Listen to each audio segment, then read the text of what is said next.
ప్రశ్న ఏంటంటే, మనం నామాన్ని జపించాలా? దానివల్ల నిజంగానే ప్రయోజనం ఉందా? నామాన్ని జపించడం వల్ల ప్రయోజనం ఉంది. నామాన్ని నమ్మినప్పుడు ముందు నమ్మకం అనేది చేరుతుంది. అది రెండవది. మూడవది మనం చేసే పనుల మీద ఆధారపడి ఉంటుంది. అయితే జపం చేసేటప్పుడు, నామాన్ని జపించేటప్పుడు, నిరంతరం జపిస్తున్నప్పుడు మనకు నచ్చినటువంటి జప నామం ఏదైతే ఉందో, ప్రపంచంలో మనకు చంచలమైనటువంటి మనసు ఉంటుంది కదా, అటువంటిప్పుడు మనం ఏం చేయాలి? మన మనసుని ఎలా కంట్రోల్ చేయాలి అని చెప్పాను. అప్పుడు కృష్ణుడు ఏం చెప్తాడంటే, పనిచేస్తుంది ఇది అంటే ఇంక మైండ్ కొన్ని రోజులకి మీరు ఇబ్బంది ఏం లేదు. అలా లేకుండా భక్తి భావంలో ఉన్న వాళ్ళకి, భక్తి మార్గంలో ఉన్న వాళ్ళకి, ఆ స్టేజ్లో ఉన్న వాళ్ళకి ఇది ఉపయోగపడుతుంది నామాన్ని జపించడం అనేది.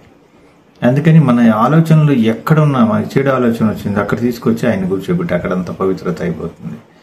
నీకు ఏ ఆలోచన వచ్చినా, ఎక్కడొచ్చినా